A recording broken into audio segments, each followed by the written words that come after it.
আল্লাহ বলেন ফাআইনামা তুওয়াল্লু ফাসাম্মা ওয়াজহুল্লাহ। হে বান্দা, আমি আল্লাহ পাকের কুদরতের দিকে তাকাও, আমি আল্লাহ পাকের পরিচয় তুমি দেখতে পাইবা। এত সুন্দর আসমান আল্লাহ পাক বিনা খুঁটিতে আল্লাহ দাঁড় করে রাখলেন, এর পিছনে কোনো খুঁটি নাই। আল্লাহ বলে আসমানের দিকে তাকায় তাকায় আমি আল্লাহর পরিচয়টা নিয়ে নাও। এ বান্দা, একটা গাছের দিকে তাকাও, কত সুন্দর করে সবুজ সবুজ পাতা দিয়া আমি আল্লাহ গাছকে কত সুন্দর করে সাজাইলাম, এবং সবুজ পাতার ফাঁকে ফাঁকে আমি আল্লাহ কত রং বেরঙের কত স্বাদ আর স্বাদের ফল আমি আল্লাহ তোমাকে দান করলাম বান্দা। কারণ তুমি ইবাদত করতে করতে, নামাজ পড়তে পড়তে, সংসারের কাজ করতে করতে শরীরটা তোমার দুর্বল হয়ে যাবে, ফল খেতে হবে ফল। এজন্য আমি আল্লাহ ফলের ব্যবস্থা করে দিলাম। তার চেয়ে আরো ভিটামিন যুক্ত খাবার বান্দা তোমার প্রয়োজন হবে, আমি আল্লাহ গাভীর বান্দের মধ্যে দুধের ব্যবস্থা করে দিলাম। হে বান্দা, এই দুধ আমি আল্লাহ তোমাকে খাওয়াইতেছি, আমি আল্লাহ দুধ খাওয়ায়া খাওয়ায়া বান্দা তোমার শরীরটাকে আমি আল্লাহ ঠিক রাখতেছি। কারণ তুমি যদি শরীর সুস্থ থাকে তুমি আমি আল্লাহর ইবাদত করতে পারবা।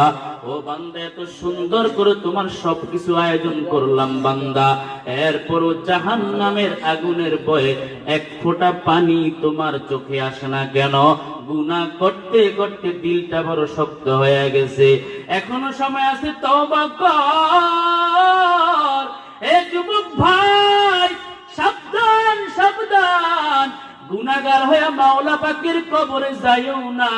কবরটা বড় ভয়ঙ্কর, ডানে মাটি, বামে মাটি, উপরে মাটি, নিচে মাটি, অন্ধকার কবর।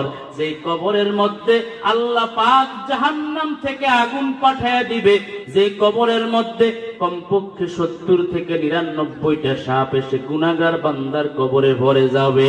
এরে আল্লাহর বান্দা, আল্লাহ পাক রব্বুল আলামিন আমার নবীজিকে জানায়া দিলেন, কারো কবরটা হয়ে যাবে একটা জান্নাতের একটা ফুলের বাগিচা, আর কারো কবরটা হয়ে যাবে একটা জাহান্নামের একটা গর্ত।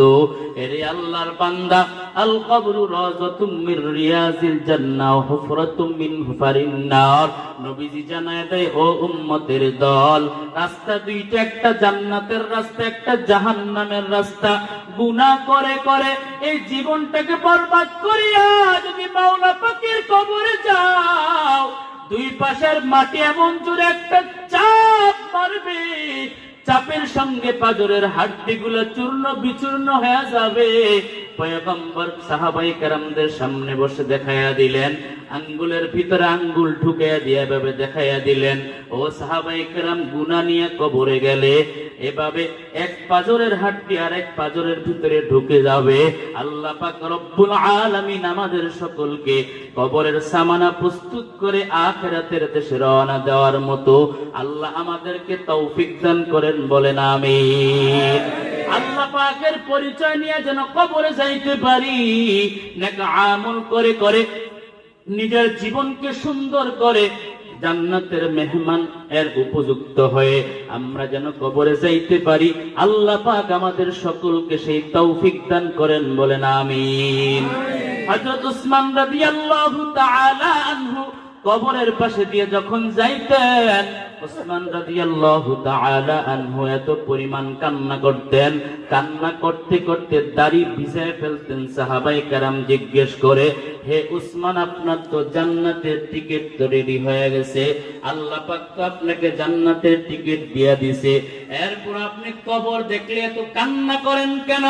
উসমান রাদিয়াল্লাহু তাআলা আনহু জানায় দেয়, ও সাহাবায়ে কেরাম, আমাদের মৃত্যুর পরে প্রথম ঘাঁটি হলো অন্ধকার কবর। এই কবরের মধ্যে যদি আমি উসমান আটকায়া যাই, আমার কবরে উপায় হবে না, কবরের আযাব সহ্য করতে পারবো না, বড় ভয়ঙ্কর কবরের আযাব। এজন্য কবর দেখলে আমি উসমান কান্না, চোখে পানি ধরে রাখতে পারি না। এরে আল্লাহর বান্দা, হযরত উসমান রাদিয়াল্লাহু তাআলা আনহুর জীবনে কান্নার আওয়াজ, আবু বকর সিদ্দিক রাদিয়াল্লাহু তাআলা আনহুর জীবনে কান্নার আওয়াজ, হযরত ওমর ফারুক রাদিয়াল্লাহু তাআলা আনহুর জীবনে কান্নার